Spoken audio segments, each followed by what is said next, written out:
Bismillahirrahmanirrahim.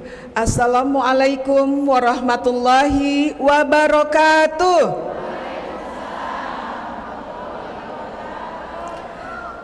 Innal hamdalillah nahmaduhu wa nasta'inuhu wa nastaghfiruh wa na'udzubillahi min syururi anfusina wa min sayyiati a'malina may yahdihillahu fala mudhillalah wa may yudlilhu fala hadiyalah. Asyhadu an la ilaha illallah wahdahu la syarikalah wa asyhadu anna Muhammadan abduhu wa rasuluhu la nabiyya ba'da. Allahumma sholli ala sayidina Muhammad wa ala ali sayidina Muhammad. Rabbis rahli sadri wa yassirli amri wahlul 'uqdatam min lisani yafqahu qawli. Alhamdulillah wa syukrulillah ala nikmatillah la haula wala quwata illa billah wa salatu wassalamu ala rasulillah wa ala alihi wa sahbihi wa mawalah. Apa kabar ibu-ibu sekalian yang dirahmati oleh Allah Subhanahu wa taala? Alhamdulillah, luar biasa, Allahu Akbar, Masya Allah. Semoga ibu-ibu semua yang sudah hadir di majelis zikir ini, di majelis ilmu ini, senantiasa dicurahkan rahmat, hidayah, inayah, serta afiah dari Allah Subhanahu wa taala, di mana langkah kakinya menaikkan derajat dan menggugurkan dosa-dosa, sehingga kita kembali ke rumah dalam keadaan disucikan kembali oleh Allah Subhanahu wa taala. Amin ya Allah ya rabbal alamin. Pertama-tama yang kami hormati, yang kami banggakan, para pengurus BKMM beserta jajarannya yang telah menyelenggarakan kegiatan pada pagi hari ini. Mari kita doakan agar semuanya senantiasa diberkahi usianya, dimudahkan segala urusannya, disehatkan tubuhnya, dan diberikan sakinah, mawadah, warahmah keluarganya. Dan juga kepada perwakilan dari, saya lihat dari seragamnya, BKMT, ahlan, salam kenal, salam silaturahim dengan saya Hani Hendayani. Dulu sekali waktu Ibu Hajah Tuti Alawiyah masih hidup ya, saya sempat membantu beliau di kantor di sana menyelenggarakan Kongres Internasional, International Muslim Women Union. Kalau melihat seragam BKMT itu saya selalu teringat beliau ya. Mari kita berdoa kepada Allah agar jejak-jejak perjuangan yang beliau telah wariskan melalui BKMT mudah-mudahan menjadi amal jariyah buat beliau. Mudah-mudahan beliau dikaruniai tempat yang terindah oleh Allah Subhanahu wa taala. Amin ya Allah ya rabbal alamin. Juga kepada ibu semua perwakilan dari berbagai majelis taklim yang tidak bisa saya sebutkan satu persatu. Masya Allah, kehadiran ibu-ibu semua di sini mudah-mudahan memberikan jalinan ukhuwah yang lebih erat di antara kita, yang lebih kokoh di antara kita, di mana cinta dan kasih sayang mudah-mudahan mengundang rahmat dari Allah Subhanahu wa taala, dan mudah-mudahan di sini kita menjalin kerjasama, menjalin kolaborasi. Wa ta'awanu 'alal birri wat taqwa wa la ta'awanu 'alal ismi wal udwan. Mudah-mudahan apa yang kita lakukan ini diterima oleh Allah sebagai amal soleh yang berat timbangannya di sisi Allah Subhanahu wa taala, dan menjadi perbekalan kita untuk menuju husnul khatimah. Amin ya Allah ya rabbal alamin.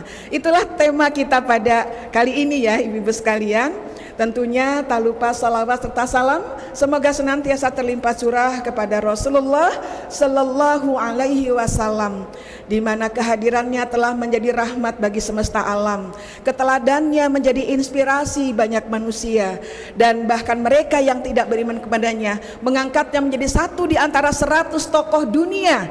Ya, karena dalam keterbatasan beliau tetap memberikan cahaya kepada dunia ini, keteladanan yang luar biasa dan inspirasi yang tidak pernah lekang oleh zaman.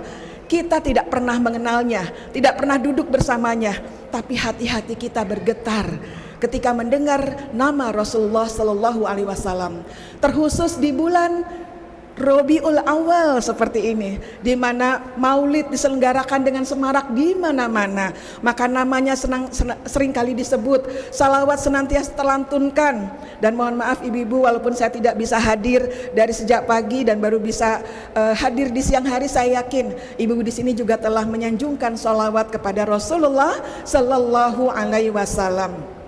Semoga kita bisa meneladani jejak langkahnya, mudah-mudahan kita bisa mendapatkan syafaatnya, dan mudah-mudahan kelak kita bisa bertemu dan mendapatkan langsung dari tangannya yang mulia air telaga Kausar yang akan membebaskan kita dari kekeringan dan kehausan, dan tidak akan pernah lagi haus selama-lamanya. Amin ya Allah ya Rabbal alamin. Ibu sekalian yang saya muliakan, yang saya rahmati, semoga Allah menyayangi kita semuanya. Saya melihat ya dari kanan sampai ke kiri. Di sini isinya adalah para jelita dan lolita. Para ibu-ibu yang jelang 50 tahun dan lolos 50 tahun ya, ibu-ibu jelita dan ibu-ibu lolita, juga tadi para bunda ya yang usianya sudah 70 tahun lebih, sama dengan usia ibu saya. Salam takzim dari saya.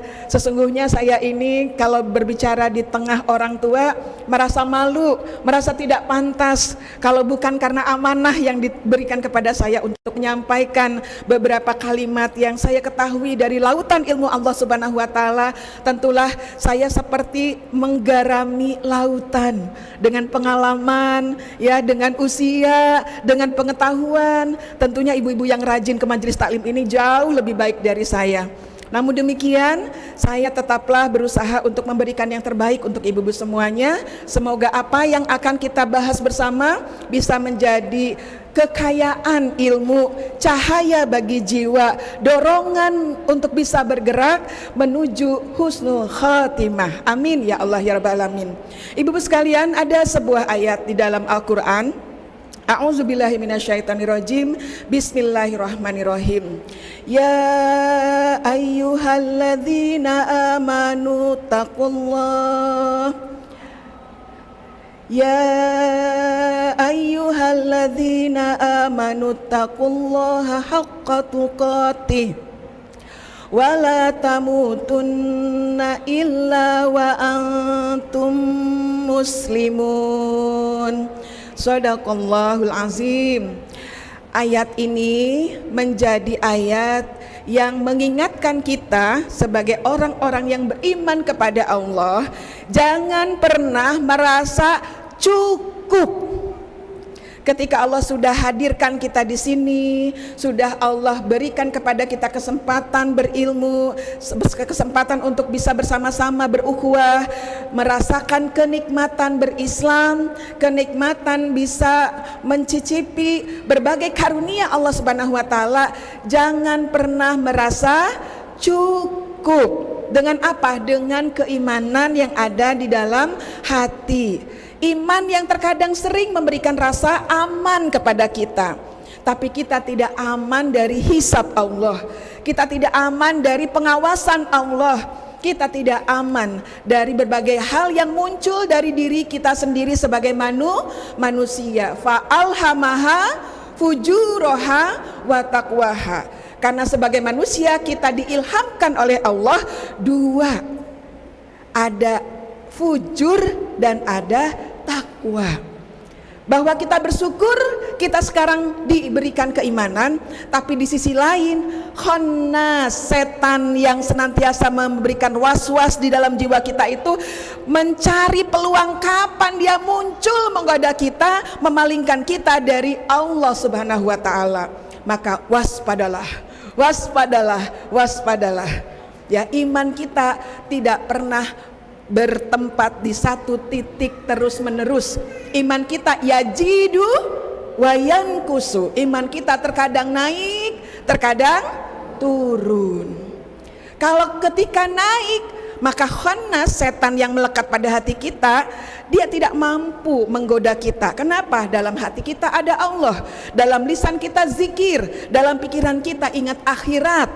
Bahkan langkah kaki kita mengajak kita ke majelis taklim seperti ini. Akhirnya si khannas ini tenggelam karena kitanya ingat kepada Allah. Tapi keluar dari majelis taklim, di sebelah ada mall, ketemu dengan angkot, ya, ketemu dengan berbagai hal di luar sana yang terkadang akhirnya membuat kita lupa kepada Allah. Maka muncullah khannas, membuat kita berpaling dari Allah, membuat kita lalai terhadap kewajiban kita kepada Allah, dan membuat kita akhirnya terdorong untuk menggunakan mata tidak untuk yang bermanfaat, karena godaan di sana sangat banyak. Betul? Iya. Tidak bisa kita tutup mata kita, karena kita keluar rumah sudah banyak hal yang kita lihat. Tidak bisa kita tutup telinga kita, karena banyak sekali hal yang kita dengar. Kita tidak mau dengar yang buruk, terdengar keburukan itu di telinga kita. Kita tidak mau mengotori hati kita, ada saja orang yang membicarakan keburukan, yang mau tidak mau mengganggu hati kita.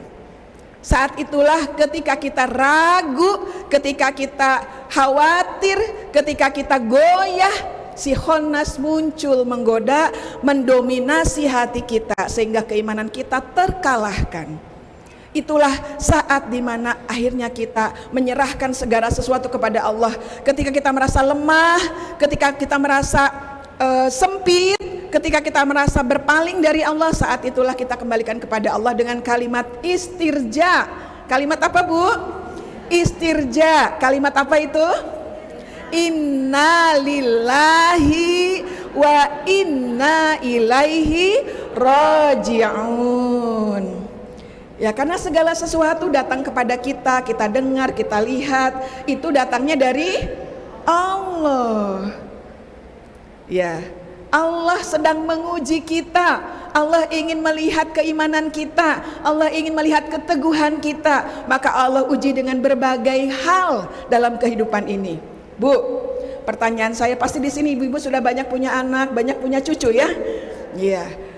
Kalau kita tahu dulu bahwa anak kita atau cucu kita itu pasti akan menyakiti kita, membuat kita sedih, membuat kita kecewa, kira-kira ibu-ibu akan tetap melahirkan atau tidak?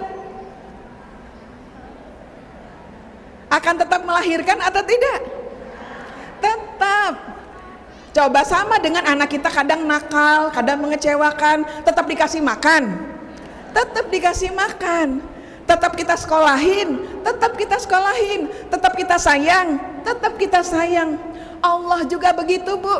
Kita aja sama anak ya, akhirnya ya sudahlah, diterima aja. Ya sudahlah, didoakan saja. Ya sudahlah, memang udah dari sananya Allah kasih kita ujian lewat anak kita, lewat cucu kita. Akhirnya tugas kita hanya menerima dan mendoakan serta mencintainya tanpa pernah putus harapan. Allah kepada kita lebih dari apa yang kita lakukan kepada anak kita, kepada cucu kita. Walaupun tahu ketika pertama kali kita akan diciptakan, malaikat itu bertanya kepada Allah, mengapa engkau akan menciptakan makhluk yang akan membuat kerusakan dan pertumpahan darah? Tapi Allah memberikan bukti bahwa manusia walaupun punya sifat-sifat buruk, tapi juga punya keutamaan. Walaupun manusia itu punya fujur, tapi dia juga punya takwa. Maka jangan pernah merasa cukup dengan level keimanan kita. Tapi apa? Ya ayyuhalladzina amanu taqullah. Maka iman itu harus kita dorong menjadi takwa. Ya, Islam itu seperti bibit dalam diri kita. Kulu mauludin yuladu alal fitrah. Bayi terlahir juga sudah Islam, walaupun bayi itu lahir dari orang tua yang tidak Islam. Itu bibitnya, itu fitrahnya. Tapi itu tidak cukup. Bibit itu harus ditanam, bibit itu harus dirawat, harus diairi, harus dipupuk, harus dikasih sinar matahari supaya dia tumbuh, akarnya menghujam ke dalam tanah. Akar itulah iman. Akar itulah iman. Karena kalau akarnya rapuh, kira-kira pohonnya bisa tumbuh besar tidak? Tidak. Tapi kalau akarnya kokoh menghujam ke dalam tanah, imannya kuat bertahta di dalam dada, itu seperti sebuah pohon yang kalau ada angin, ada badai, ada hujan, ada matahari, dia tetap tegak berdiri. Ya, itulah iman yang kita kuatkan dengan takwa. Haqqa tuqatih, takwanya kudu bener-bener takwa. Rasa takutnya bukan sekedar ucapan belaka, tapi takutnya itu sampai menghujam ke dalam dada, menjadi kehidupan di dalam jiwa, sehingga si batang itu tumbuh. Iman itu tidak kelihatan di dalam dada, tapi takwa membuatnya dia seperti pohon yang tumbuh bergerak ke atas. Haqqa tuqatih, memberi bukti kepada Allah tentang kesungguhannya menapaki tangga demi tangga keimanan, mencapai puncak kesempurnaan sebagai seorang hamba Allah untuk kembali kepada Robnya dalam keadaan husnul khatimah. Begitu ya. Dan jangan engkau mati kecuali dalam keadaan Islam. Minimalnya ketika kita lahir dalam keadaan fitrah, dalam keadaan suci, mati pun dalam keadaan Islam. La ilaha illallah. Jauh sebelum kita hidup ini, dulu di dalam surat Al-A'raf ayat 172, di alam ruh Allah pernah bertanya kepada kita semuanya, alastu birabbikum. Ada yang bisa tahu jawaban kita apa? Qalu bala syahidna, masya Allah. Betul ya, kita menjawab, benar, kami bersaksi bahwa engkau adalah Rabb kami dulu sekali. Dulu di alam ruh ketika kita belum berbentuk seperti ini. Kalau dulu kita pernah berjanji, kalau kita kemudian di alam rahim juga dijaga, dilindungi, di tempat yang nyaman oleh Allah Subhanahu wa taala, bahkan dijamin rizkinya dengan air susu yang tidak pernah kita masukkan ke mulut kita sendiri, tetapi lewat darah di antara plasenta yang terhubung ke dalam pusar ibu kita. Ibu kita tidak langsung memberikan rizki kepada kita ketika di alam rahim, tapi Allah yang menjamin rizki seorang janin ya di dalam rahim ibunya. Maka seorang ibu yang ridho kepada anaknya, yang senantiasa berzikir kepada Allah ketika ada janin di rahimnya, yang selalu melibatkannya dalam aktivitas dengan doa yang terus menerus, insya Allah dia sedang menumbuhkan bibit yang sudah Allah berikan kepada janin tersebut untuk tumbuh mengokoh menjadi akar yang dalam menghujam, sehingga ketika lahir akhirnya peran ayah mulai muncul. Di telinga kanannya mengucapkan azan, di telinga kirinya mengucapkan iqamah. Kalimat demi kalimat thayyibah dikumandangkan di telinga bayi untuk menjaga fitrahnya. Allah ingin bayi yang lahir itu tetap berada dalam keimanan, dalam keislaman, dalam lingkungan yang baik, sehingga ayah dan ibunya diperintahkan untuk terus menjaga telinga dari bayi yang baru lahir. Dan kita juga demikian, kita tidak merasa cukup, tidak boleh merasa cukup sampai di situ. Kita harus tingkatkan ketakwaan kita. Ibarat kehidupan ada 3 fase dalam kehidupan seorang manusia. Usia 0 sampai 15 tahun itu adalah fase di mana karakter building itu menjadi fokus utama dalam pendidikan seorang anak manusia. 0 sampai 15 tahun. Maka jangan heran kalau anak kecil itu suka membuat tindakan-tindakan yang ngeselin kita. Ya, jangan heran kalau mereka bikin kita kesel, bikin kita marah. Jangan heran kalau mereka belum bisa diatur, seenaknya saja, tidak mau mendengar, gitu ya. Bahkan kita habis tenaga untuk mengejar-ngejar anak yang masih petakilan kemana-mana. Tapi itulah fase di mana anak belum mampu berpikir. Tapi tugas kita orang tua tetap mencintainya, mengisi kantong-kantong emosinya dengan perasaan yang baik, dengan keteladanan, dengan kemudian nasihat yang baik, dan cerita-cerita indah tentang Allah, Rasul, dan Al-Quran. Supaya apa? Supaya telinganya hanya mendengar yang baik-baik, supaya hanya melihat yang baik-baik, supaya hatinya dipenuhi oleh hal-hal yang baik. Karena itu adalah fase karakter building. Jangan pernah hukumi anak di usia ini, karena mereka belum banyak berpikir, karena mereka masih mencari, menemukan dirinya sendiri. Ada fase kedua, fase 15 sampai 40 tahun. Ibu-ibu sudah lewat. Ini adalah fase capacity building, di mana anak biasanya mulai kegiatan ini, belajar itu, les ini, les itu, begitu ya. Fase ini adalah fase di mana dia ingin memenuhi pikirannya dengan berbagai hal yang menjadi perhiasan dunia ini. Berbagai hal yang membuat dia bertumbuh sebagai gitu ya, agar dia menjadi manusia yang punya keterampilan, agar dia tumbuh menjadi manusia yang punya wawasan, agar dia ketika sampai di usia 40 tahun nanti dia ada di puncak prestasinya. Tidak heran dari sekian banyak nabi-nabi, hanya ada 2 nabi yang diangkat nabi sebelum usia 40. Ya, nabi siapa? Nabi siapa yang nabinya sebelum usia 40? Nabi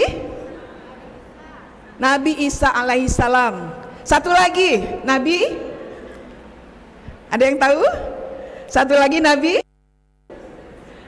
Yahya alaihissalam.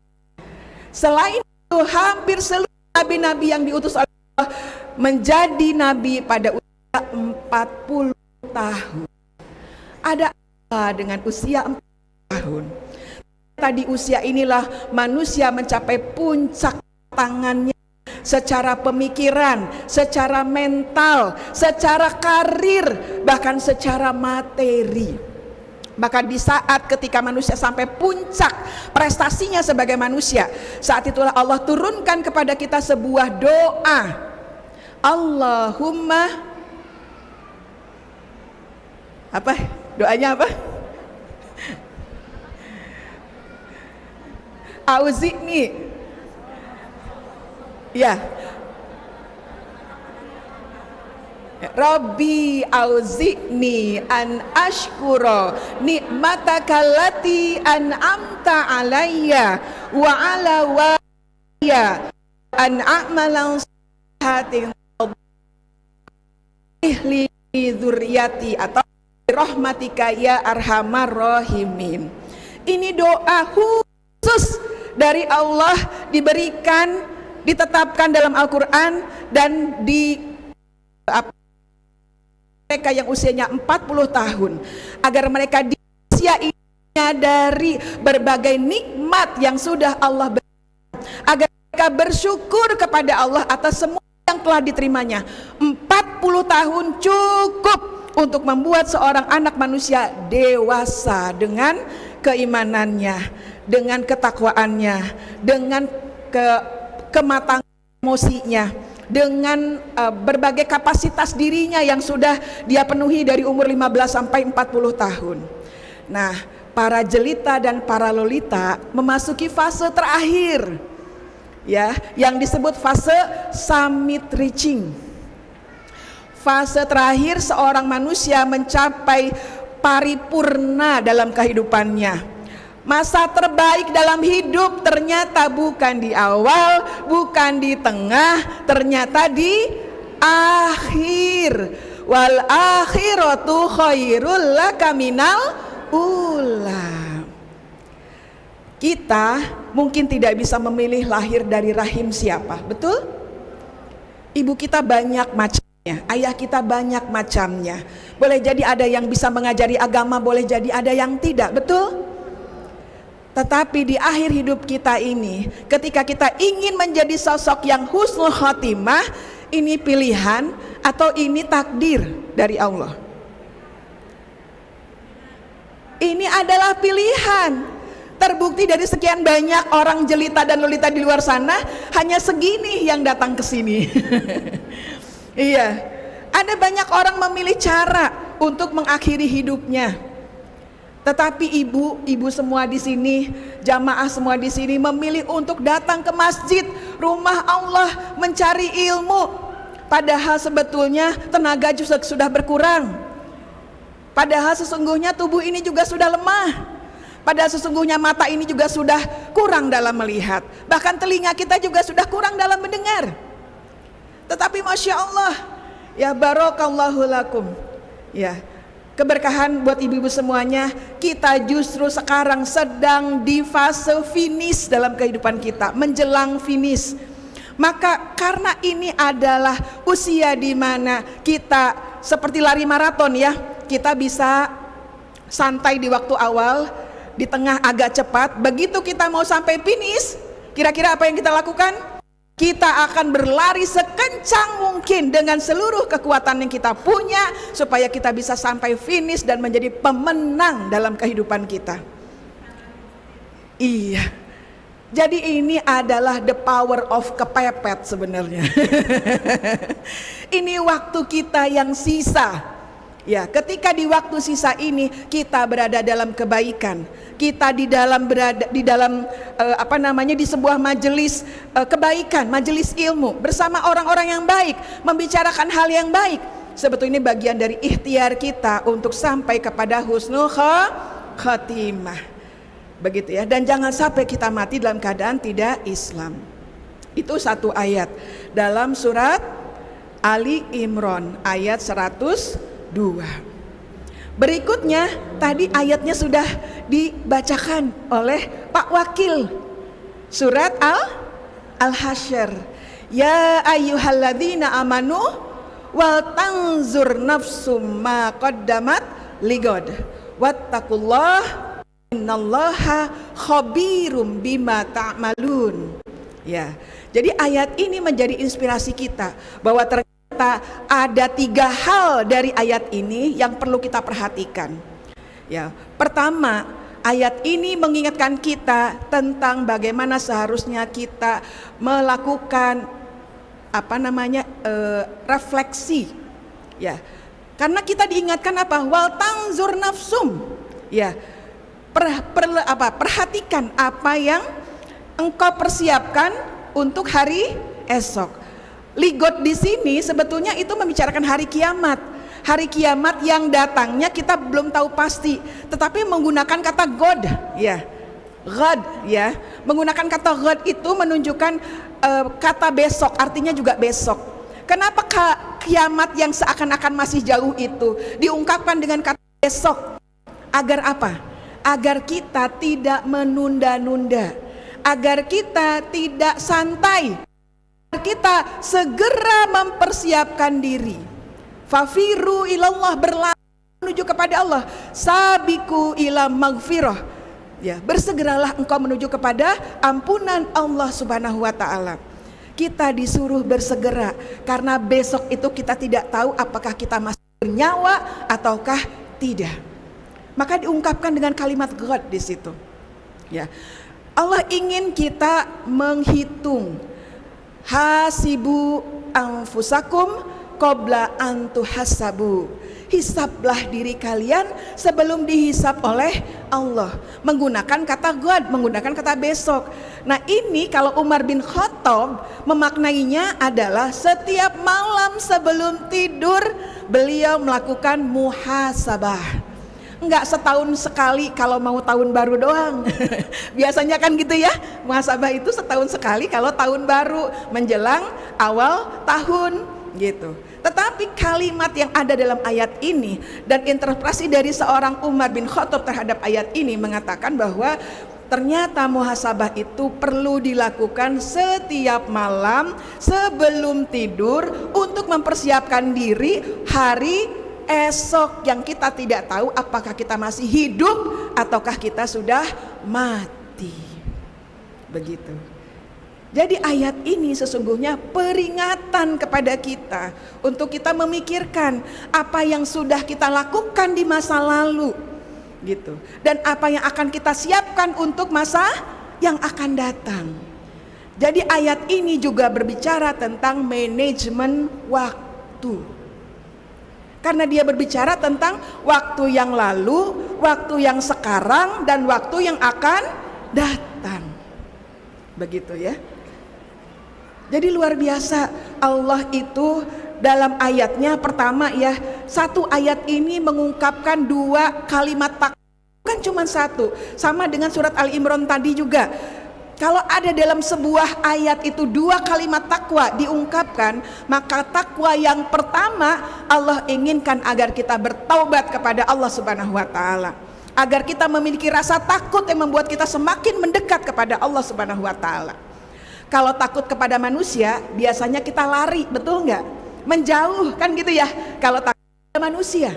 Tapi takut kepada Allah, justru kita menjadi butuh kepada Allah, menjadi dekat kepada Allah, menjadi ingin mendapatkan pertolongan Allah. Maka kita pun bermesra-mesra dengan Allah di waktu malam ketika orang lain sedang tidur. Kita bangun, hendak mengeluarkan semua yang kita rasa sebagai sebuah kegelisahan, kecemasan, ketakutan, atau di situ kita minta pertolongan kepada Allah karena tidak ada lagi yang bisa memberi pertolongan kepada kita. La haula wala quwata illa billah. Takwa yang pertama jadi berusaha untuk mensucikan diri dengan taubat-taubat kita kepada Allah, istighfar kita yang banyak, terutama di Rabiul Awal ini, di mana Rasulullah menjadi inspirasi kita semuanya. Rasulullah yang dimaksum saja oleh Allah dalam satu hari beristighfar lebih dari 100 kali. Beliau tidak berdosa, padahal kalau kita banyak sekali dosa dan kesalahan kita. Jadi kebutuhan kita akan istighfar, kebutuhan kita untuk bertaubat melebihi bagaimana Rasulullah bertaubat kepada Allah Subhanahu wa taala. Itu takwa yang pertama. Lalu takwa yang kedua dalam ayat yang sama, apa maknanya? Ya, dalam tafsir Al-Qurtubi dikatakan bahwa takwa yang kedua maknanya adalah agar kita cermat melihat diri kita dengan potensi dosa yang mungkin akan terjadi kepada kita. Jadi takwa yang kedua adalah dengan melibatkan Allah, ya, menimbulkan rasa takut dalam diri kita sehingga kita waspada, ya, menjaga telinga dari hal-hal yang tidak bermanfaat, menjaga mata dari hal-hal yang membuat kita berdosa, menjaga mulut yang seringkali menjadi penyebab dosa itu dengan zikir kepada Allah Subhanahu wa taala, dan menjaga hati dari persangkaan-persangkaan buruk kepada Allah Subhanahu wa taala. Bagaimana caranya kita supaya bersangka baik kepada Allah? Kalau kita beramal soleh seperti ini, yakin gak Bu? Ini akan diterima oleh Allah? Yakinnya tapi kayak nggak yakin. Yakin gak Bu kalau amal kita akan diterima oleh Allah Subhanahu wa taala? Yakin. Itulah bagian dari bersangka baik kepada Allah. Yakin gak Bu kalau kita bertobat kepada Allah, Allah akan terima? Yakin gak Bu? Nah, itulah tanda persangkaan baik kita kepada Allah Subhanahu wa taala. Walaupun kita tahu bahwa tidak selalu mulus apa yang kita usahakan, tidak selalu bisa diterima oleh Allah, tapi persangkaan baik kita kepada Allah mudah-mudahan mengguncang aras dan menurunkan rahmat Allah kepada kita, sehingga walaupun taubat kita tidak sempurna, walaupun kita kayak sambal, udah taubat juga dimakan lagi, tetapi dengan kasih sayang Allah Subhanahu wa taala mudah-mudahan Allah tetap sampaikan kita ke dalam ridho Allah Subhanahu wa taala. Itulah takwa yang kedua. Jadi ternyata Allah pagari kita dengan rasa takut yang membuat kita tidak bisa seenak hati. Kalaulah engkau tidak malu, berbuatlah sekehendakmu, kan begitu ya. Tetapi Allah hiasi diri kita dengan rasa takut yang terus menerus, makin tua kita jadi makin takut.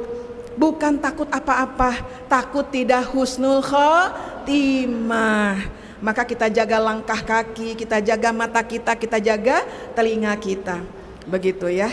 Dan yang terakhir dari kandungan ayat ini, kalau yang pertama tadi adalah refleksi, ya, agar kita introspeksi. Yang kedua agar kita bisa memanage waktu kita, ya, waktu yang dulu kita cepat taubati kepada Allah agar dihapuskan segala dosa dan kesalahan. Waktu yang sekarang kita isi dengan taubat, dan waktu yang akan datang kita hiasi rasa takut kepada jiwa kita, agar kita tercegah dari perkara-perkara yang akan menyesatkan kita dan memalingkan kita dari Allah Subhanahu wa taala.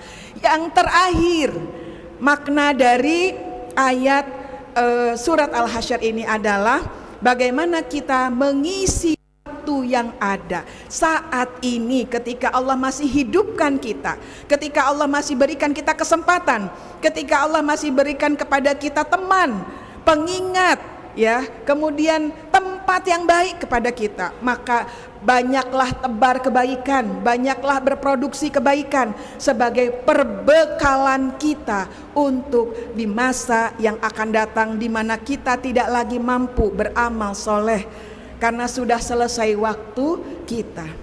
Kalau hari ini Allah masih berikan kesempatan kepada kita, artinya Allah masih bukakan pintu untuk memilih apakah kita berada dalam kebaikan ataukah kita akan memilih jalan yang menjauhkan kita dari Allah.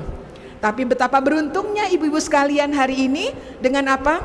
Dengan kehadiran ibu-ibu di majelis kebaikan, dengan kehadiran ibu-ibu untuk bersilaturahim yang insya Allah dengan itu akan memanjangkan umur kita, memberkahi urusan kita, meluaskan rizki kita, dan menautkan hati-hati kita. Sehingga mudah-mudahan kita yang tadinya jauh, ada yang dari Sukmajaya, ada yang dari Cilodong, ada yang dari berbagai tempat datang ke sini untuk saling mendekat. Mudah-mudahan jarak yang tadinya tercipta kemudian menjadi lebih dekat. Nah, kemudian mudah-mudahan hati kita juga menjadi lekat dengan silaturahim, di mana tangan-tangan kita saling menggenggam, ya, saling berpelukan. Dengan itu akhirnya Allah gugurkan dosa-dosa kita. Allah cintakan hati kita, lekatkan hati kita, dan Allah tautkan kemudian dalam doa-doa yang kita lakukan bersama. Ditambah lagi dengan ilmu yang kita dapatkan yang bisa menjadi cahaya jiwa. Ya, dan kemudian apalagi yang kita bisa dapatkan di sini adalah kebersamaan yang indah, majelis yang penuh barokah. Ya, mudah-mudahan kebersamaan ini bukan hanya membuat kita bersama-sama di dunia, tapi mudah-mudahan dicatat oleh para malaikat yang sedang berkumpul memberikan ampunan kepada kita ini sebagai sebuah majelis zikrullah. Dan Allah akan mengingat kita di sebuah majelis yang jauh lebih besar dari ini, jauh lebih baik dari ini. Kalau kita sudah diingat Allah, betapa beruntungnya kita. Catatan untuk kita yang usianya sudah jelita dan lolita. Ada 3 orang, 3 jenis manusia yang oleh Allah tidak akan dilihat.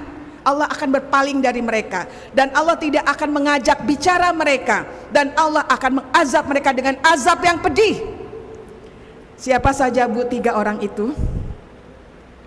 Yang pertama yang disebut adalah orang tua yang berzina. Maksudnya dia sudah tua, dia sudah tua umurnya, tapi masih berzina. Ternyata itu di posisi yang pertama, Bu, gitu ya. Orang tua yang berzina itu akan dipalingkan oleh Allah, tidak dilihat oleh Allah, tidak diajak bicara oleh Allah, bahkan mereka akan diazab dengan azab yang pedih. Kalau tadi kita semua sudah di akhir finish yang harusnya berlomba-lomba dalam kebaikan, maka kalau di antara kita masih ada yang dipalingkan dari Allah, bahkan berbuat kemaksiatan yang Masya Allah gitu kan, syahwat itu milik anak-anak muda sebenarnya gitu ya, syahwat. Tapi ternyata masih saja ada orang tua yang syahwatnya luar biasa gitu. Mudah-mudahan kalau ibu-ibu di sini tidak ya. Biasanya yang kayak begini mah punten ya. Ada satu bapak-bapak di sini, biasanya bapak-bapak yang kayak begini. Dan bapak-bapak mama udah umur 70 juga masih bisa dengan nikah sama anak umur 20. Betul nggak Pak? Begitu. Biasanya ini masalah syahwat itu di bapak-bapak. Kalau udah umur-umur di sini. Tapi na'udzubillah ya, mudah-mudahan kita semua tidak di sini. Orang yang pertama adalah orang tua yang berzina. Yang kedua apa Bu? Yang kedua ternyata pemimpin yang suka berbohong. Mereka tidak akan dilirik oleh Allah, tidak akan diajak bicara oleh Allah di hari kiamat nanti, bahkan akan diazab dengan azab yang pedih. Pemimpin yang suka berbohong. Tadi saya dengar ya, Ibu Ratna ya tadi yang menyampaikan apa? Ini tahun politik, walaupun saya baru datang tuh. Ini tahun politik. Banyak orang mengumbar janji, betul ya? Banyak orang jualan supaya masyarakat simpatik dan memilihnya. Tapi mereka lupa bahwa setiap kalimat yang keluar dari mulutnya itu adalah pertanggungjawaban. Mungkin mereka bisa membohongi manusia di dunia ini, tapi semua kalimat itu akan ditimbang oleh Allah kalau tidak dibuktikan dengan amal oleh mereka. Mereka akan dimasukkan menjadi orang yang munafik. Karena apa? Karena antara yang diucapkan dengan yang dilakukan, dengan yang ada dalam hati berbeda. Hati-hatilah dengan banyaknya kalimat demi kalimat yang memukau dari banyak manusia. Tetapi jangan juga tutupi kemungkinan kita juga melihat orang-orang yang tulus berjuang karena Allah untuk membela kepentingan rakyat. Sebagaimana kita saksikan, pemerintah Kota Depok sudah banyak memberikan perjuangan mereka untuk masyarakat Kota Depok, begitu ya. Kita juga perlu membuka hati, perlu mendoakan mereka yang sudah betul-betul tulus membela kita semuanya. Jadi gunakanlah hati untuk bisa melihat siapa orang-orang yang tulus membela kita dan tulus berjuang untuk kita, dan siapa mereka-mereka yang ternyata hanya mengumbar janji. Dan takutlah kepada Allah, baik mereka yang mengumbar janji maupun kita yang memilih, bahwa kita pun ketika memilih akan juga dimintai pertanggungjawaban oleh Allah. Jadi jangan kita kira hanya para politisi yang akan dimintai pertanggungjawaban oleh Allah, tapi kita ketika menusuk siapapun nanti di TPS, kita akan ditanya mengapa dan apa tanggung jawab kita, gitu ya. Bukan karena uang yang cuman tidak seberapa, tapi karena ilmu yang sudah kita dapatkan, kesadaran dan tanggung jawab yang kelak akan dimintai oleh Allah Subhanahu wa taala. Jadi yang nomor 2 apa Bu tadi? Pemimpin yang suka berbohong. Yang ketiga apa ya? Saya lupa jadinya yang ketiga.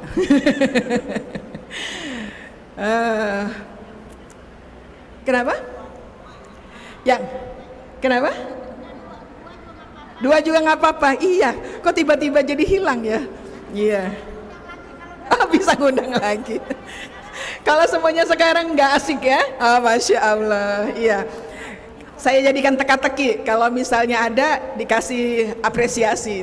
Kalau ada yang bisa nomor 3-nya. Iya. Kenapa? Ya? Anak bukan. Yang nomor 3 bukan anak yang durhaka kepada orang tuanya. Saya lupa nih, tapi bukan itu. Iya. Ya, ibu-ibu sekalian, tadi ya, kita ada di akhir usia. Ya, kita ada di fase summit reaching. Kita akan ditanya oleh Allah Subhanahu wa taala, dan kita betul-betul ingin menyiapkan jalan untuk menuju husnul khotimah, maka ada dalam diri kita ini yang perlu kita periksa, ya, periksa. Dari mulai apa? Persangkaan kita kepada Allah. Anna inda zonni abdi bi. Aku sebagaimana persangkaan hambaku kepadaku. Karena Allah itu bergantung kepada bagaimana kita menyangka. Kalau kita ingin husnul khatimah, maka yang harus kita lakukan adalah membaikkan sangka kita kepada Allah, meyakini bahwa husnul khotimah itu sebagai jalan terbaik untuk mengukir prestasi kita dalam pandangan Allah Subhanahu wa taala. Itu harus menjadi cita-cita, itu harus menjadi usaha, itu harus menjadi sebuah niat yang diwujudkan dalam amal nyata oleh kita. Kalau itu tidak pernah ada di benak kita, bagaimana mungkin dia akan menjadi sebuah kenyataan dalam hidup kita? Maka mulailah pertama-tama dari persangkaan kita kepada Allah. Ya, ada 2 hal yang perlu kita lakukan dari bab tazkiyatun nafs, ya, menjelang akhir usia kita. Hiasi diri kita dengan khauf dan roja. Khauf dan roja itu seperti sepasang sayap yang akan meninggikan kita, menerbangkan kita kepada Allah Subhanahu wa taala. Kapan khauf, rasa takut itu kita lekatkan kepada hati kita? Manakala kita sekarang sedang baik-baik saja, dalam keadaan sehat, dalam keadaan lapang, dalam keadaan sedang berlimpah, dalam keadaan sedang bahagia. Kalau kita lagi senang-senang seperti ini, justru yang harus kita lekatkan pada diri kita adalah khauf, rasa takut. Takut semua ini akan segera hilang dari pandangan kita. Takut semua kenikmatan ini membuat kita lupa kepada Allah. Dan takut ini bahkan akhirnya membuat kita jadi berbangga-bangga, ya, dan menepuk dada, sehingga kita akhirnya masuk ke dalam golongan orang-orang yang sombong di hadapan Allah Subhanahu wa taala. Padahal itu adalah pakaian Allah, selendang Allah, kesombongan itu. Jadi semua keberlimpahan, nikmat yang tercurah, lapangnya waktu, sehatnya badan, jangan membuat kita menepuk dada. Jangan membuat kita merasa digdaya. Ciptakan rasa khauf untuk membuat kita waspada. Semua karunia ini bagaimana kita ikat dengan rasa syukur. Gunakan untuk taat kepada Allah. Waktu kita terbatas, waktu kita tidak banyak, maka gunakan semuanya untuk beramal soleh sebaik mungkin, seoptimal mungkin dalam kesempitan waktu yang masih tersisa untuk kita semuanya.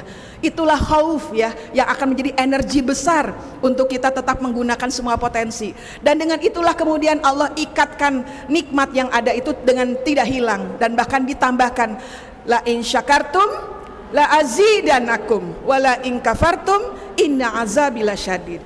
Kalau kita bersyukur, diikat nikmat yang sudah ada, ditambah bahkan oleh Allah, gitu. Nah, kita ingin supaya apa yang ada dalam diri kita ini bertambah, bertumbuh, sebagaimana Allah inginkan takwa kita terus bergerak, ya, menuju kepada Allah. Maka demikian nikmat itu kalau kita gunakan untuk taat, kalau kita gunakan untuk bersyukur, kalau kita gunakan untuk berbagi dengan sesama, insya Allah malah menambah berkah, ziyadatul khair, bertambah kebaikan kita dengan nikmat yang ada. Ya, tetapi sebagai orang tua tentunya, ya, ada kalanya kita sakit, ada kalanya kita sempit, ada kalanya kita cemas, ada kalanya kita lemah, gitu ya. Mungkin banyak sekarang teman-teman kita satu majelis ini yang sebetulnya pengen datang, tapi kakinya lagi sakit, tapi badannya lagi sakit, tapi rizkinya lagi sempit. Bisa jadi di sana itu ada orang-orang yang ingin kesini tapi tidak bisa kesini. Pada saat posisi sedang tidak nyaman, posisi sedang tidak sedang sakit, sedang lemah, saat itulah roja yang dimunculkan, harapan dibesarkan, ya. Kemudian apa? Yakin bahwa takdir Allah selalu yang terbaik. Bukan berarti mereka yang datang itu lebih baik dari mereka yang sedang menunggu di sana atau menyaksikan lewat layar kaca. Barokallah, ya, buat Den Bagus TV, Masya Allah, sudah memfasilitasi mereka yang tidak bisa hadir jadi bisa mendengarkan, gitu. Tidak sama, ya, orang yang datang ke sini dengan orang yang di rumah. Tetapi yang namanya keikhlasan tidak ada yang pernah bisa mengukur. Bahkan ketika kita sendiri merasa ikhlas, itu teh belum ikhlas sebetulnya. Sebagaimana surat Al-Ikhlas yang di dalamnya tidak ada kata ikhlas. Maka teruslah kita berlomba-lomba, sabiqu ila magfiratum mir rabbikum wa jannatin arduhas samawati wal ard uiddat lil muttaqin. Begitu, ya, mari kita berlomba memohon ampunan kepada Allah, ya, yang luasnya seluas langit dan bumi, yang diperuntukkan oleh mereka yang bertakwa. Di sisa waktu kita, di sisa tenaga kita, di sisa usia kita, ya, di sisa kesempatan yang Allah berikan kepada kita, mari kita pacu dan picu energi yang kita punya untuk berlomba-lomba, fastabiqul khairat, ya, berlomba-lomba dalam kebaikan, berlomba-lomba dalam meraih ampunan Allah Subhanahu wa taala menuju husnul khatimah. Semoga semua dikaruniai fase terbaik dalam kehidupan kita, fase yang berakhir dalam keadaan indah dan bahagia karena berjumpa dengan Allah Subhanahu wa taala. Ya, mudah-mudahan semua harapan, semua ikhtiar, semua niat dicatat oleh Allah Subhanahu wa taala sebagai sebuah amal soleh yang tentunya Allah yang lebih tahu bagaimana cara membalasnya dan betapa beratnya apa yang kita lakukan. Semua bergantung kepada kita kembali, ya, bagaimana kita mengikhlaskan niat kita, bagaimana kita berbaik sangka, bagaimana kita menggunakan semua potensi, semua karunia yang Allah berikan kepada kita untuk selalu selalu menjaga keimanan, ketakwaan kita kepada Allah, dan kemudian berjuang dengan seluruh kemampuan kita untuk meraih prestasi terbaik di akhir kehidupan kita dengan husnul khotimah. Ya, dari saya sebagai yang diamanahi pada siang hari ini, mohon maaf apabila ada hal yang kurang berkenan, hal yang belum lengkap, hal yang mungkin malah menjadi catatan. Semoga Allah mengampuni saya, semoga Allah merahmati kita semuanya, semoga Allah memudahkan jalan kita untuk menuju husnul khotimah. Wa'afu minkum billahi taufiq wal hidayah. Assalamualaikum warahmatullahi wabarakatuh. Waalaikumsalam warahmatullahi wabarakatuh. Bunda dimohon tidak dulu duduk ya, karena nanti akan ada sesi tanya jawab yang akan diberikan untuk 3 peserta atau 3 orang saja pada siang hari ini. Boleh ibu-ibu yang sudah punya pertanyaan yang tadi seputar materi di hari ini, boleh ibu nanti diberikan pertanyaan dan insya Allah Bunda akan dengan sangat gamblang menjelaskannya. Silakan untuk pertanyaan pertama. Ada yang mau bertanya? 3 orang pertanyaan pertama. 1, 2, yang 4, 5. Ada 5. Aku ini yang mau pakai baju putih ya. 6 tuh. Boleh ya Bunda? 1, 2, 3. Boleh Bunda yang di belakang ke depan Bun. Boleh ke depan untuk bertanya. Ke depan sih. Siapa dulu?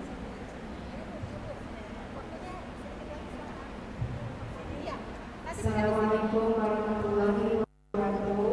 Waalaikumsalam. Nama saya Ibu Siti Khadijah dari Majelis Taklim Nurjana. Saya mau bertanya saja, bagaimana caranya supaya anak-anak kita bisa meneladani sifat Rasulullah Sallallahu Alaihi Wasallam. Demikian dari saya. Assalamualaikum warahmatullahi wabarakatuh. Waalaikumsalam warahmatullahi. Ini ditampung dulu ya pertanyaannya ya. Silakan yang kedua, ibu yang sudah berdiri.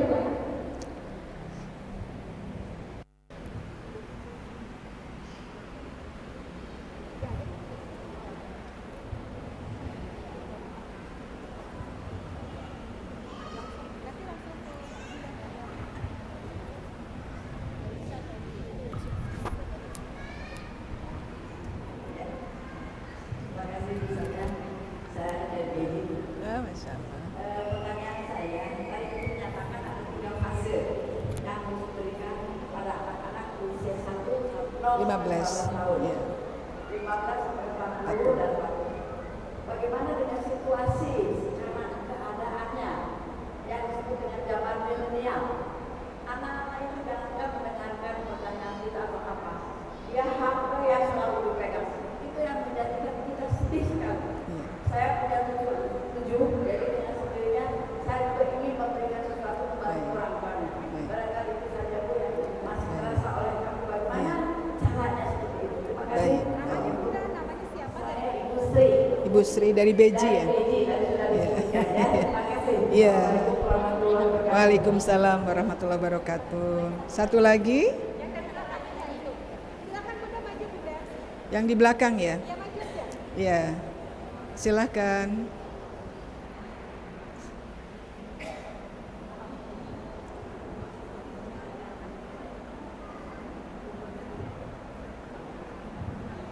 Ke depan lagi Bu. Ya.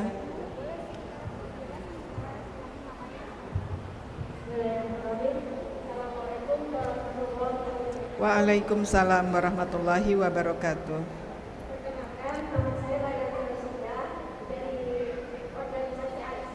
Aisyah. Ah, Masya Allah. Ah ya. Bedahan ya. Ya.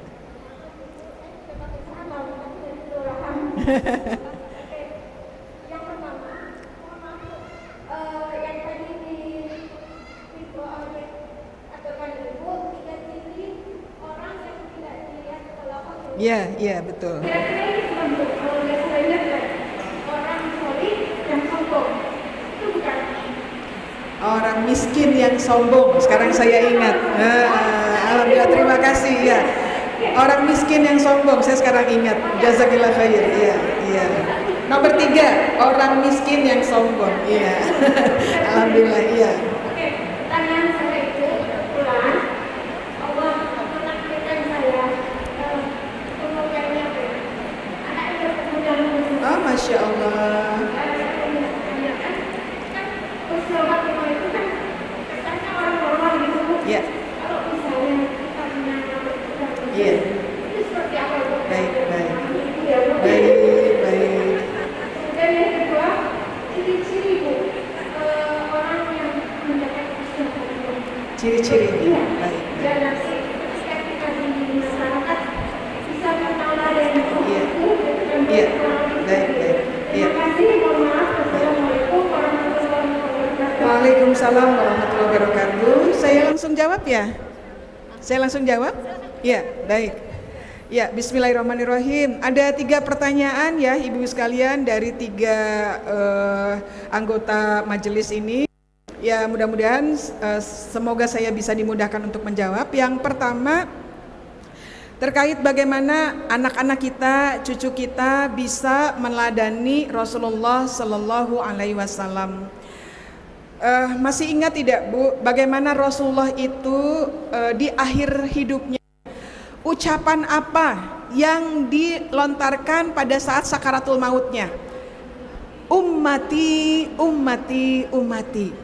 Ya, Rasulullah itu tidak pernah bertemu kita, tetapi Rasulullah merasakan apa yang akan dialami oleh kita nanti di akhir zaman ini, mengingat kita, mendoakan kita, mencintai kita, bahkan berkorban untuk kita yang tidak pernah dilihat, tidak pernah dikenal, tapi dicintai oleh Rasulullah SAW. Kalau kita saja tidak kenal, tidak tahu, tidak pernah satu zaman dengan Rasulullah, bisa merasakan cinta dari Rasulullah SAW, bisa tanpa diperintah bersolawat kepada Rasulullah SAW, itu kira-kira karena apa Bu? Karena pemahaman, karena kita sudah mulai punya ilmu tentang Rasulullah, sedikit demi sedikit kita mengenal, sedikit demi sedikit kita jadi paham, sedikit demi sedikit muncul rasa bangga, rasa cinta, rasa rindu, bahkan ingin bertemu, kan begitu ya. Semua itu berawalnya dari Iqra. Sebagaimana dulu ketika Allah menurunkan wahyu pertama kali kepada Rasulullah pada saat banyak sekali permasalahan, pada saat Rasulullah tidak tahu harus berbuat apa, tidak punya teman, tidak punya guru, sendirian di Hira, bingung mau ngapain dengan situasi dan kondisi yang carut marut pada saat itu di sekeliling Rasulullah. Tidak ada tempat bertanya, yang ada tinggal berdoa terus kepada Allah, berdoa terus kepada Allah, berdoa kepada Allah. Akhirnya diturunkanlah kalimat-kalimat yang menjadi awal dari dipilihnya Rasulullah menjadi utusan Allah. Iqra bismi rabbikal ladzi khalaq. Apa hubungannya dengan ini Bu? Gerbang pertama segala sesuatu adalah ilmu, betul ya? Nah, gerbang segala sesuatu adalah ilmu, maka literasi tentang Rasulullah itu perlu menjadi budaya di tengah keluarga kita. Dari mulai kita sering membacakan sirah, kan sekarang versi sirah itu banyak ya, ada Muhammad Teladanku yang ringan-ringan bergambar gitu ya. Ada kemudian Sirah Nabawiyah Ramadan Al-Buti yang sudah mulai ada hikmah-hikmahnya. Ada Sirah Ibnu Hisham, ya sudah semakin banyak lagi keterangan-keterangannya, lebih sulit lagi dibacanya. Banyak sekali versi Sirah Nabawiyah yang bisa kita baca untuk membuat kita sendiri sebagai orang tuanya mengenal, mengetahui, mencintai, sampai akhirnya apa yang kita ketahui, apa yang kita kenali, apa yang kita cintai bisa kita ceritakan kembali kepada anak-anak kita. Anak-anak kita tadi di usia 0 sampai 15 tahun, mereka terutama 0 sampai 7 tahun ya, mereka belum berkembang kemampuan berpikirnya. 0 sampai 7 tahun yang ada kemampuan emosinya yang terkayakan mereka. Karena yang kaya adalah emosinya, maka stimulasilah telinganya dengan berbagai cerita indah tentang Rasulullah. Bagaimana kemudian Rasulullah kita hidupkan dalam keseharian anak kita, bagaimana cara makannya, bagaimana cara minumnya, bagaimana doa ganti bajunya, doa mau tidurnya. Jadi bukan hanya sebuah cerita. Bunda punten, mohon dibantu dijawabnya Singkat. Iya. Karena waktunya sudah. Iya, ya mangga. Iya. Jadi begitu ya. Diceritakan sebagai sebuah kisah indah, kemudian dikenalkan langsung dengan praktek apa-apa yang menjadi sunnah Rasulullah, kemudian juga didoakan anak-anak kita ya, agar mereka menjadi anak yang hatinya ditautkan kepada Rasulullah, dan kita teladankan apa yang menjadi keindahan akhlak Rasulullah itu pada diri kita sebagai orang tua. Insya Allah dengan izin Allah, anak cucu kita bisa menjadi anak yang mencontoh Rasulullah, cinta kepada Rasulullah, bahkan kita semua sekeluarga mendapatkan syafaat dari Rasulullah SAW. Amin ya Allah ya Rabbal Alamin. Yang kedua saya lupa tentang ya Bu Sri tadi tentang apa ya Bu Sri? Iya. Oh, yang tentang HP, ya betul. Nah jadi gini ya Bu, ketika anak itu suka gadget, boleh nggak kita larang untuk tidak melihat gadget? Boleh nggak kita larang? Kenapa tidak boleh kita larang? Bukan berarti tidak boleh dilarang ya, tetapi begini, kalau mereka sudah kadung cinta, kadung adiksi sama gadget, kalau kita langsung mematahkan dan menghalangi gadget itu di tangan mereka, yang terjadi mereka akan membangkang, yang terjadi mereka akan melawan, yang terjadi mereka akan membenci kita yang sudah memutuskan cinta mereka kepada gadgetnya.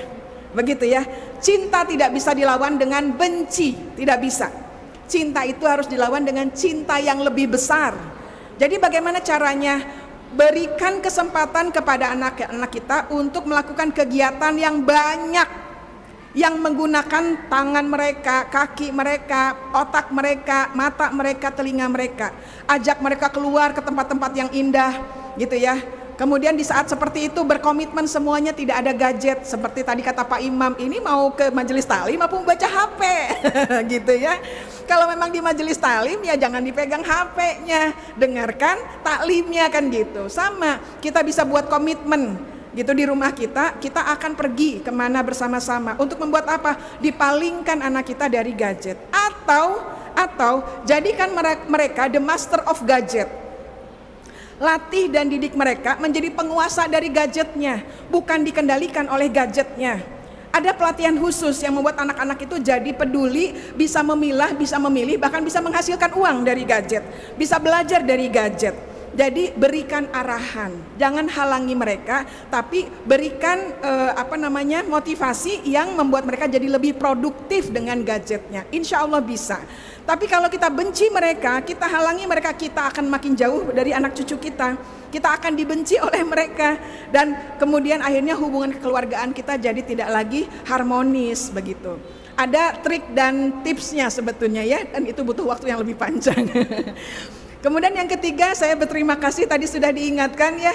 Yang ketiga dari 3 hal tadi, yang pertama adalah orang tua yang berzina, yang kedua adalah pemimpin yang suka berbohong, yang ketiga orang miskin yang sombong. Tuh, Masya Allah ya, inilah gunanya berjamaah ya. Saya lupa tadi diingatkan, yang ketiga adalah orang miskin yang sombong, tidak akan dilihat, tidak akan diajak bicara, bahkan menjadi yang mendapatkan azab yang pedih. Nah, pertanyaannya sendiri tadi tentang anak-anak yang berkebutuhan khusus. Kalau kita berbicara anak-anak berkebutuhan khusus, ada banyak jenis anak berkebutuhan khusus. Yang paling ekstrim adalah anak yang tidak bisa menggunakan akalnya. Yang paling ekstrim ya, anak yang berkebutuhan khusus yang tidak bisa menggunakan akalnya. Artinya apa? Dia tidak paham bagaimana sholat, dia tidak bisa mengerti aturan, karena dia tidak bisa memahami itu. Nah, kalau anak-anak yang seperti ini diangkat hisab dari orang-orang yang tidur sampai dia bangun, kemudian tidak sadar diri sampai dia sadar, lupa sampai dia ingat, kan gitu ya, gitu. Nah, Jadi anak-anak yang tidak pernah paham, tidak bisa berpikir, itu tidak dihisab oleh Allah. Ketika anak itu bukan menjadi mukallaf, bukan orang-orang yang diberi taklif oleh Allah, karena syarat sebuah taklif itu kan baligh, ya, akil baligh, ya. Dia bukan cuman baligh, tapi juga akalnya bisa dipergunakan, bisa memahami. Kalau akalnya tidak bisa digunakan untuk memahami, berarti terbebas dia dari syariat. Kalau terbebas dari syariat, artinya dia tidak dikenai dosa dan pahala. Insya Allah ahlul jannah. Begitu ya. Memang kita susah karena mereka, tapi kesusahan kita tidak akan sia-sia. Justru mereka adalah surga kita. Mereka sudah menjadi ahli surga sebelum masuk surga dengan keterbatasan mereka. Maka bersyukurlah kepada Allah, dititipi pintu surga. Ya, dengan mereka kita terjamin, mereka yang akan nanti di surga itu nunggu di pintu untuk menyeret kita gitu ya, agar mereka tidak mau masuk ke surga kalau tidak bersama kita orang tuanya. Jadi bersyukurlah dan kemudian nikmatilah perjalanan bersama anak kita yang berkebutuhan khusus itu dengan sepenuh cinta, dengan keikhlasan, dengan keridoan ya, ketulusan. Semoga inilah jalan kita ke surga melalui anak kita yang berkebutuhan khusus. Demikian ya. Wallahu a'lam bishawab.